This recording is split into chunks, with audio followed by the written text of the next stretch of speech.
So I created Ambiance Interiors in 1977 after having spent time at East Carolina University, graduated with a Bachelor of Fine Arts degree in interior design, which is a rather hard degree to come by now because they've all moved around out of the art departments.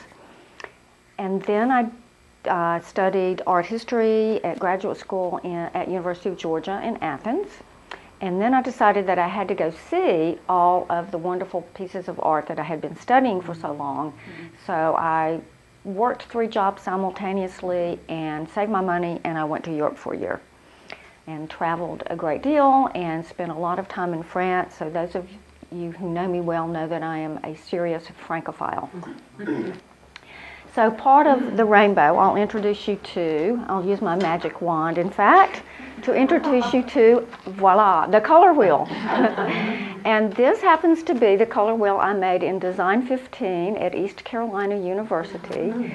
So you start with the primaries, which are red, blue, and yellow, and all the other colors, the tertiaries and the secondaries, are simply mixtures of the 3 primaries. Now, to talk a little bit more about the emotional and psychological effects of color, one of the very important and interesting parts of color to me, I thought this could be kind of fun for everybody to participate a little bit. And so I have a secret group of colors, and I'm going to let everybody choose a color, and then whoever wants to talk about their color and what emotions the color makes them feel or what that color reminds them of, they can. Just pick one? You just pick one. Okay. You can feel the vibrations of them if you want. So we're choosing one. I'll choose one and I'll get y'all warmed up for the exercise. Ah! It's spring! It's spring. When I look outside and I see those leaves of the dogwood, I know they're not this exact green. But is this not spring green? Reminds me a little bit of a Volkswagen convertible I had in the early 70s. It was more chartreuse than that, but it was very bright and very intense. And this is a very intense color. It's not a color that you would paint your walls with, but what else does it remind you of? Ooh, a very, very happy St. Patrick's Day. Okay, who else? Who wants to go? But this is one of my favorite colors to wear of winter, as they say. But I think I like it because it's bright, but it's also warm, and it seems happy to me. Energetic, happy, yes, which. We've been talking about isolated colors for the most part. So the next important thing to think about is that colors are rarely isolated. Rarely. So when colors do come together, what happens? They are affected by each other. And this is called the law of simultaneous contrast. When I'm working with colors in a client's home or here at the shop, I see this every day. I see it all the time. One place that it's really, really super evident is when you're choosing a wall and trim color, because I just chose a few whites as a demonstration. When we were choosing our trim color, we wanted to try to choose a trim color that went throughout the house. But it got a little tricky. I mean, we wanted the house to flow. But what happens is when you put a brighter color, see what happens to the green wall beside it? It seems to change color. And colors can actually be their hue, their value, and their intensity can be changed depending on what they're next to. And of course, natural light makes a big difference. That's why it's important to make your final color decisions in your own home.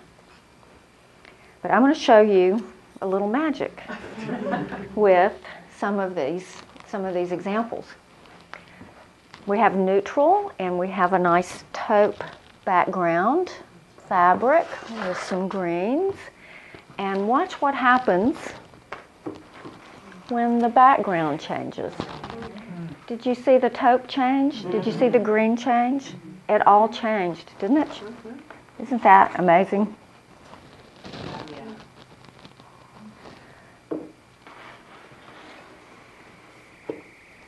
And it's going to change again.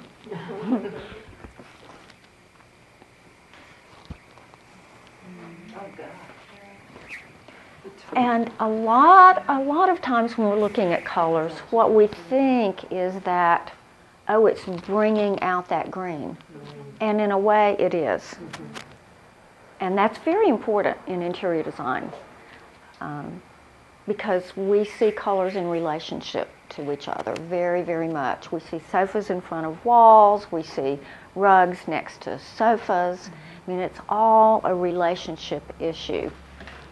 All of these groups of samples do represent different kinds of simultaneous contrast. This one's really interesting because, well, these are unusual samples. They might remind some of you of the 70s and the 80s, but shiny is back.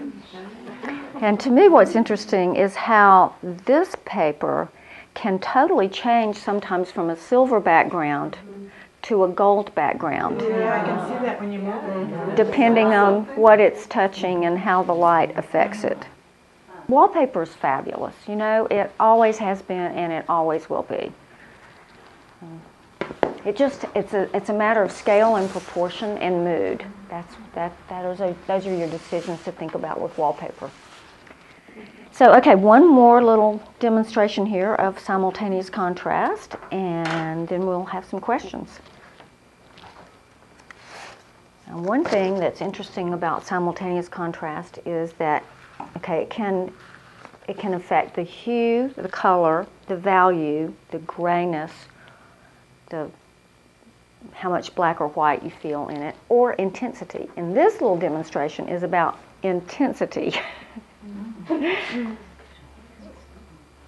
So we'll start with a rather intensely colored fabric, which could be fun to do a room around, huh? Is that embroidered or painted? It's embroidered, and we're having so many embroidered fabrics available now because of the trade with Asia, and a lot of linens and some silk embroidery. And it's interesting when you think about world trade, silks are now some of the least expensive fabrics that we have available.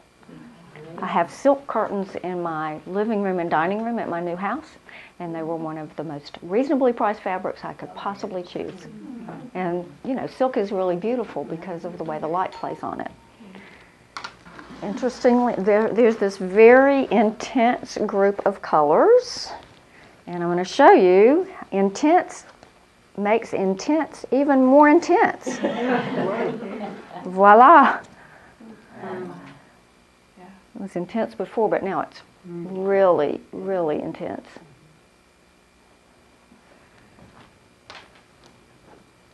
And, well, we could even do, I mean, we wouldn't want to, whoo! It almost could give you a headache, because the other thing about this is that these two colors are opposite each other on the color wheel. They are complementary colors. And complementary colors they can actually vibrate in your eyes. So I don't believe anybody would choose to design a room around these intense complementary colors. But complementary color schemes can be very interesting color schemes. And that's going to be the next talk about color schemes. So, how about questions? Do you always go along with the taste of the person, and if you don't like what they're wanting to do, how do you approach that? Oh, what a good question. How much time do you have? Well, I start by trying to get to know the client. And a lot of times people have some idea of what they like, and sometimes they don't. It's really helpful to me if people do know what they like. That's my job, is to just show people possibilities and examples of things. And it's extremely rare when somebody isn't so happy for that. I mean, that's the reason they called me. That's absolutely the reason they call me. I mean, I have all of these resources at my fingertips. And part of the design is having the resources to put it together with. So, but there are ways, I mean, I do tell clients about house.com, and of course our magazines. I still depend on magazines to a certain degree. We still subscribe to Architectural Digest and House Beautiful and Traditional Home and Elle Decor, and of course Carolina Home and Garden, our local magazine. It's just getting better and better. House.com has some really good ideas, and you can click on if you're renovating a kitchen or renovating a bathroom and what kind of style you're looking for, and you'll get a lot of ideas. And I think that kind of thing, you know, if a client doesn't have any ideas, this kind of thing helps people get ideas, as well as helps a couple decide together what they want. You know, and occasionally in my career I've said, I charge extra for marital therapy. So you do consult on kitchens and colors and if you want to change your cabinet? Yes, and I also do a lot of kitchen design, like let's gut your kitchen. I love to do that. I love the space planning part. I was painting the exterior of my house last year, and I called Kathryn because I thought I knew what I wanted. And I said, these are the colors I want. And she said, fine, and she brought her colors, and I'm not really putting in a plug, but the money is so well spent when you come.